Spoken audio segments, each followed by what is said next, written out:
बिस्मिल्लाहिर्रहमानिर्रहीम। अस्सलाम वालेकुम स्टूडेंट। कल जो था वो हम लोगों ने ऑल और नॉन रिस्पॉन्स मसल्स का पढ़ा था और मसल्स की मूवमेंट के लिए स्लाइडिंग फिलामेंट मॉडल पढ़ा था, क्रॉस ब्रिजेस के बारे में पढ़ा था और रिगर मोर्टिस देखा था कि क्या होता है। अब energy for muscle contraction, muscle की कॉन्ट्रैक्शन जो होती है उसके लिए हम पढ़ा सकते हैं एटीपी जो है वो रिलीज़ होती है। तो जो क्रॉस ब्रिजेस आपस में बने होते हैं, मायोसिन के हेड्स जो एक्टिन के साथ जुड़े होते हैं वो ब्रेक डाउन हो जाते हैं जब एटीपी की प्रोडक्शन होती है। अगर एटीपी कहाँ से आती है, हमने ये देखना है कि वो जो एटीपी है मसल्स, आपको होता है जब तेज़ी से कोई भाग रहा होता है तो उसका मतलब उसके मसल्स काम कर रहे हैं। तो उनके काम करने के लिए जो एनर्जी आ रही होती है फौरी तौर पे, क्योंकि एटीपी की फौरी तौर पे बॉडी में ज़रूरत हो रही होती है। कोई तेज़ से चल रहा हो तब भी काम कर रहा है, कोई भाग रहा है तब भी काम कर रहा है, तो वो वाली जो एनर्जी है वो कहाँ से आती है। Energy for muscle contraction comes from ATP. Supply of ATP is maintained by aerobic breakdown of glucose in the muscle cell। वो एनर्जी जो है वो एटीपी से आती है और एटीपी जो है वो कैसे मतलब मिलती है, मसल सेल में जो ग्लूकोज है उसका एरोबिक ब्रेक डाउन होता है। मसल सेल, आपने मसल फाइबर पढ़ा था ना कि उसमें उसके साइटोप्लाज्म में मसल का जो था साइटोप्लाज्म जिसको हमने सार्कोप्लाज्म कहा था, उसमें हमने पढ़ा था कि ग्लाइकोजन बहुत ज़्यादा बड़ी अमाउंट में होता है। पढ़ा था ना हम लोगों ने ये, अगर आपको याद हो लास्ट वाले लेक्चर में जहाँ पे हमने मसल फाइबर के बारे में डिटेल से पढ़ा था कि सार्कोप्लाज्म जो है उसमें ग्लाइकोजन काफ़ी ज़्यादा अमाउंट में होता है। वो इसलिए होता है कि ग्लाइकोजन जब मसल को काम के लिए एनर्जी चाहिए होती है तो वो ग्लाइकोजन ब्रेक डाउन होकर ग्लूकोज में कन्वर्ट हो जाता है और ग्लूकोज जो है उसकी एरोबिक ब्रेक डाउन होती है तो एटीपी की प्रोडक्शन होती है। Glucose in muscles which comes from stored glycogen in the cell. When more energy is required due to high metabolism, जब बहुत ज़्यादा मेटाबॉलिज्म हो रहा हो, यानी कोई बहुत सख्त किस्म की एक्सरसाइज कर रहा हो, कोई सख्त किस्म का काम कर रहा हो, तो एनर्जी जो है वो एक और सब्सटेंस जो कि मसल के अंदर मौजूद है वो प्रोवाइड करता है, वो है क्रिएटिन फॉस्फेट। ठीक है। क्रिएटिन फॉस्फेट जो है वो हाई एनर्जी सब्सटेंस है, एनर्जी स्टोर करता है। तो क्रिएटिन फॉस्फेट जो है वो एनर्जी सप्लाई करता है। एक तो ग्लाइकोजन से आती है, ग्लाइकोजन जो है उसकी ब्रेकडाउन होती है और वो ग्लूकोज में कन्वर्ट होता है। ग्लूकोज में कन्वर्ट होता है तो ग्लूकोज की एरोबिक ब्रेकडाउन होती है और एटीपी की प्रोडक्शन होती है। इसके अलावा जो दूसरा है हाई एनर्जी प्रोडक्ट, वो है हाई एनर्जी सब्सटेंस, वो है क्रिएटिन फॉस्फेट। क्रिएटिन फॉस्फेट जो है वो एनर्जी स्टोर करता है और वो एनर्जी जो है उसकी एटीपी की फॉर्म में सेल को मिल जाती है। ठीक है, इस वजह से जो मसल सेल है वो अपनी वर्किंग प्रॉपर कर लेता है। तो दो सब्सटेंसेस हो गए, ग्लाइकोजन और क्रिएटिन फॉस्फेट। ये दोनों जो है वो मसल को एनर्जी सप्लाई कर रहे हैं। इन दोनों के अपने नाम याद रखने हैं, ये इंपॉर्टेंट चीज़ है, आपको इन्फॉर्मेटिव है, आपको पता होनी चाहिए। ठीक है।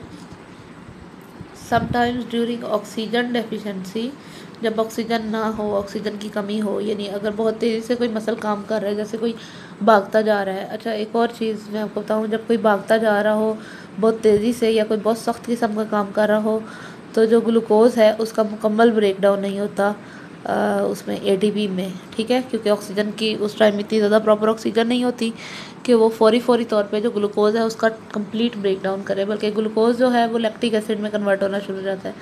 आपने अगर क्रेब्स साइकिल वो आपको याद हो, रेस्पिरेशन, सेलुलर रेस्पिरेशन, उसमें पहला स्टेप ही ये था, पायरोवेट जब बनता है तो 2 एटीपी के मॉलिक्यूल प्रोड्यूस होते हैं, तो फिर अगला ग्लूकोज का मॉलिक्यूल फिर लैक्टिक एसिड में कन्वर्ट हो जाता है। यानी जितने भी ग्लूकोज के मॉलिक्यूल अगर 100 है, 1000 हैं, जितने भी हैं, वो फौरी तौर पे लैक्टिक एसिड में कन्वर्ट होते जाते हैं और वो जो थोड़ी जल्दी एनर्जी जो बन जाती है, 2 एटीपी के मॉलिक्यूल जल्दी बन जाते हैं, जबकि ग्लूकोज की अगर कंप्लीट ब्रेकडाउन हो जिसमें 36 एटीपी के मॉलिक्यूल बनते हैं, तो वो वाला कंप्लीट ब्रेकडाउन के लिए इतनी जल्दी जो है वो वेट नहीं, मतलब जब सेल कोई बहुत सख्त किस्म का काम कर रहा हो मसल सेल, तो उसको फौरी एनर्जी की ज़रूरत होती है। तो फौरी एनर्जी फिर वो इतनी देर तक वेट नहीं कर सकता। सेलुलर रेस्पिरेशन एक लंबा प्रोसेस है, जबकि लैक्टिक एसिड में जब ग्लूकोज कन्वर्ट हो जाता है तो वो फौरी तौर पे 2 एटीपी के मॉलिक्यूल दे देता है। ठीक है, तो इसलिए जो है वो सेल जल्दी ग्लूकोज को लैक्टिक एसिड में कन्वर्ट करना शुरू कर देता है और जो दो एटीपी के मॉलिक्यूल आते जाते हैं वो इस्तेमाल करते जाते हैं। इस तरह से बहुत सारे ग्लूकोज के मॉलिक्यूल जो है वो कंज्यूम हो जाते हैं और उनकी कंप्लीट ब्रेकडाउन नहीं हो सकती। ठीक है, और लैक्टिक एसिड सेल में बहुत ज़्यादा जमा होना शुरू हो जाता है। आपको पता है जब बहुत ज़्यादा तेज़ी से कोई भाग रहा हो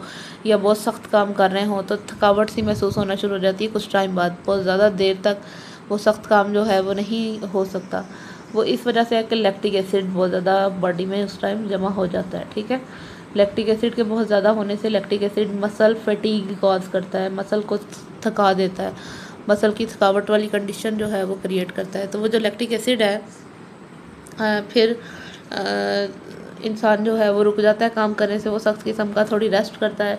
तो रेस्ट के दौरान जो लैक्टिक एसिड है वो वापस ग्लूकोज में कन्वर्ट हो जाता है, ठीक है ना। अगर लैक्टिक एसिड बॉडी के अंदर ज़्यादा रहे तो बॉडी में थकावट, थकन की कैफियत जो है वो रहती ही है, इसलिए लैक्टिक एसिड का वापस ग्लूकोज में कन्वर्ट होना जो है वो ज़रूरी है। अगर कोई भाग रहा है, जैसे कोई एथलीट है वो रनिंग कर रहा है, रनिंग के दौरान जो है वो क्या होगा कि उसकी बॉडी के अंदर जो भी ग्लाइकोजन ब्रेक डाउन होकर ग्लूकोज बनी थी, और ग्लूकोज जो है वो लैक्टिक एसिड में कन्वर्ट होता जाता है 2-2 एटीपी के मालिक्यूल दे के, ठीक है। अब बहुत ज़्यादा लैक्टिक एसिड बॉडी में जमा हो जाता है तो वो जो क्या उसको कह रहे हैं कि वो एथलीट जो है वो रनिंग जो कर रहा था वो थकावट महसूस करना शुरू कर देगा आहिस्ता आहिस्ता, और जैसे जैसे लैक्टिक एसिड की तादाद उसकी बॉडी में ज़्यादा होती जाएगी वैसे वैसे वो और ज़्यादा थकावट का शिकार होता जाएगा। तो लैक्टिक एसिड जो है वो थकन काज करता है, ठीक है, जिसकी वजह से लैक्टिक, और जब इंसान रेस्ट करता है तो वही लैक्टिक एसिड जो है वो तकरीबन 100 का 100% तो नहीं लेकिन काफ़ी ज़्यादा परसेंट लैक्टिक एसिड दोबारा से ग्लूकोज में कन्वर्ट हो जाता है। यहाँ पे अभी हम देखते हैं इसमें यही लिखा हुआ है, sometimes during oxygen deficiency, oxygen की डेफिशिएंसी में भी लैक्टिक एसिड में ग्लूकोज कन्वर्ट हो सकता है, या फिर और सर्ट्रीनस मस्कुलर एक्टिविटी, सर्ट्रीनस मस्कुलर एक्टिविटी होती है बहुत सख्त किस्म का काम मसल से करवाना, यानी वो यकीनन रनिंग हो सकता है, कोई बहुत ज़्यादा हैवी चीज़ को उठाना हो सकता है, कोई बहुत हैवी काम, मतलब कोई बहुत सख्त किस्म का काम अगर किसी ने करना हो, या कोई बहुत लंबे अरसे तक काम कर रहा है तो मसल फटीग हो जाती है उसको, ठीक है। ATP requirement is met by anaerobic breakdown, फिर उसमें ग्लूकोज का एरोबिक ब्रेकडाउन नहीं होता, ग्लूकोज का एरोबिक ब्रेकडाउन हो तो उसमें कंप्लीट 36 एटीपी के मालिक्यूल की प्रोडक्शन होती है, जबकि ग्लूकोज का जब एनारोबिक ब्रेकडाउन हो, आपने एनारोबिक और एरोबिक दोनों रेस्पिरेशंस पढ़ी हुई हैं, ठीक है, तो एरोबिक ब्रेकडाउन अगर हो तो 36 एटीपी के मालिक्यूल प्रोड्यूस होंगे, और अगर एनारोबिक ब्रेकडाउन होगा तो फिर कितने एटीपी के मालिक्यूल बनते हैं, फिर सिर्फ 2 बनते जाते हैं। तो एरोबिक ब्रेकडाउन नहीं होगा इन दोनों कंडीशंस में, या तो ऑक्सीजन की अगर कमी है और या फिर मसल्स कोई बहुत सख्त किस्म का काम कर रहे हैं, बल्कि एनारोबिक ब्रेकडाउन होगा ग्लूकोज का लैक्टिक एसिड में, ठीक है। Lactic acid accumulation causes muscle fatigue, lactic acid जो है वो मसल फैटीग काज कर देते हैं, जैसे जैसे लैक्टिक एसिड बॉडी में ज़्यादा जमा होती जाती है वैसे वैसे मसल ज़्यादा थकते जाते हैं। एट रेस्ट, रेस्ट की हालत में 1/5 of the lactic acid is broken aerobically and its energy is use to change, अच्छा जो 1/5 लैक्टिक एसिड है रेस्ट की हालत में, अगर टोटल 5 लैक्टिक एसिड के मालिक्यूल हैं तो उनमें से एक जो है वो ब्रेक डाउन करके उसको में से एनर्जी ली जाएगी, और वो एनर्जी लेके जो बाकी 4 हैं उनको ग्लूकोज में कन्वर्ट कर दिया जाएगा, ठीक है। तो ये काम रेस्ट की हालत में जो है वो किया जा सकता हो सकता है। ये वाला ब्लू से में सर्कल में जो है इस पर भी देख लेते हैं क्या लिखा हुआ है। Amount of a work a muscle does is reflected in changes in muscle itself. When a muscle are used actively they increase in size and strength and become more efficient and fatigue resistant.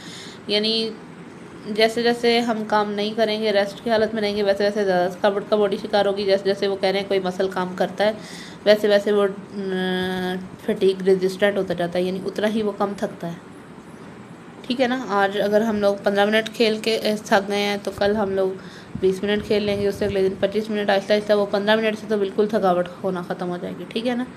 तो ये चीज़ है कि muscle जो है वो fatigue resistant होता जाता है। Aerobic exercises such as swimming, jogging and fast walking results in several changes in skeletal muscles, capillaries surrounding the muscle fibers as well as mitochondria within them increase in number and fiber synthesizes more myoglobin.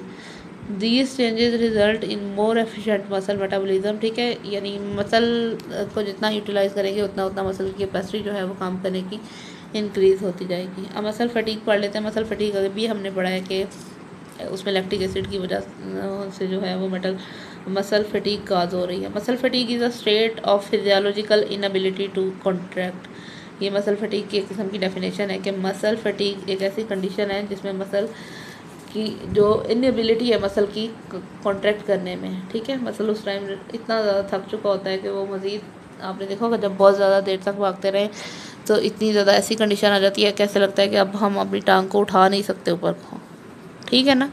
यानी कोई बहुत तेज़ से भाग रहा है या कोई बहुत दफ़ा सीढ़ियाँ ऊपर नीचे चढ़ के आ जा गया है तो इतनी ज़्यादा थकावट एकदम हो जाती है कि ऐसे लगता है कि अब मज़ीद एक पाँव भी उठाया नहीं जाएगा, एक कदम भी आगे उठाया नहीं जाएगा, ठीक है। तो वो इनएबिलिटी है मसल की कॉन्ट्रैक्ट करने के लिए, और वो मसल फटीग है, उस टाइम पे मसल फटीग का शिकार हो गया होता है। Muscle fatigue result from relative deficit of ATP की कमी की वजह से मसल फटीग होती है।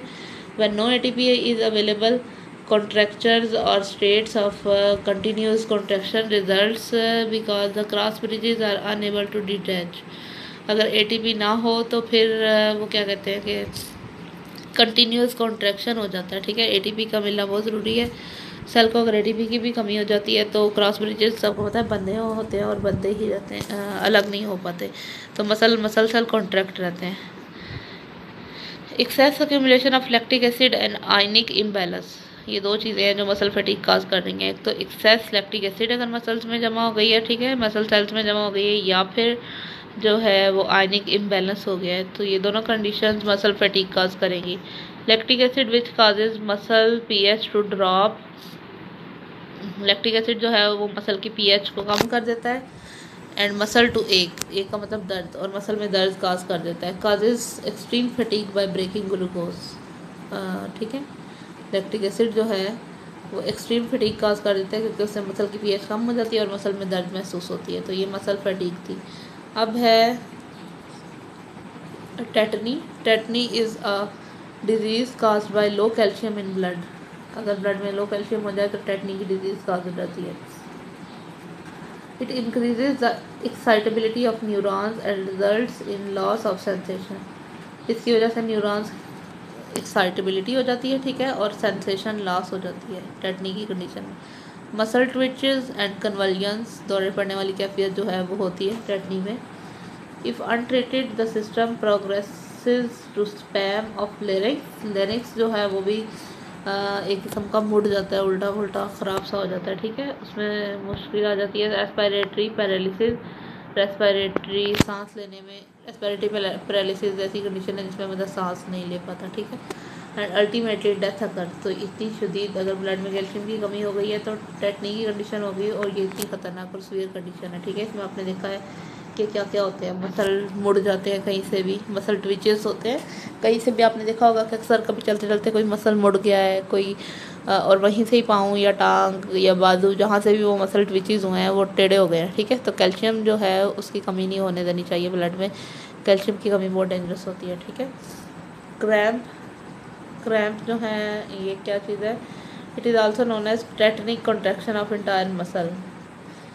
ये भी क्रैम्प भी टेटनिक कॉन्ट्रैक्शन है इंटायर मसल की। It last for just a few seconds to several hours. Cramp अगर मतलब कहीं से मसल कोई मुड़ गया है, टेढ़ा हो गया है, या मसल में मतलब कोई मसला हो गया, पूरे का पूरा मसल अकड़ गया है, एक पूरे का पूरा मसल, और ये कुछ सेकंड तक भी रह सकता है क्रैम्प, और काफ़ी देर तक भी रह सकता है, घंटों तक भी चल सकता है।